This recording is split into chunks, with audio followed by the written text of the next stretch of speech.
कुरान क्या कहता है? मुहम्मदुर रसूलुल्लाह वल्लज़ीना माहू अशिद्दाउ अलल कुफ़ार। कुरान कहता है या अय्युहल्लज़ीना आमनुत्तकुल्लाह व आमिनू बिरसूलिही, रसूल पर ईमान ले आओ।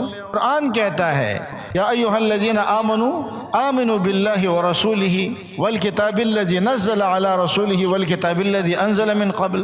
तो कुरान कहता है कि रसूल पर ईमान ले आओ, और कुरान कहता है कि मोहम्मद सल्लल्लाहु अलैहि वसल्लम अल्लाह के रसूल हैं। अब अगर आप कुरान को मानते हैं तो खुदा तो कहता है कि ईमान ले आओ, और आप कहते हैं कि ईमान बिर रसूल ज़रूरी नहीं है। तो ये एतराज़ आपने किस पर किया? खुदा पर किया। तो जब खुदा पर किया और खुदा की बात को आपने तस्लीम नहीं किया और रद्द कर दिया, तो ईमान बिल्लाह कहाँ रहा? फिर तो अल्लाह पर ईमान ही नहीं है। तो इन्नल्लज़ीना आमनू का क्या मतलब होगा? अगर आप कहते हैं कि आमनू का मतलब अल्लाह पर ईमान है, तो अल्लाह का कुरान तो कह रहा है कि रसूल पर ईमान ले आओ। रसूल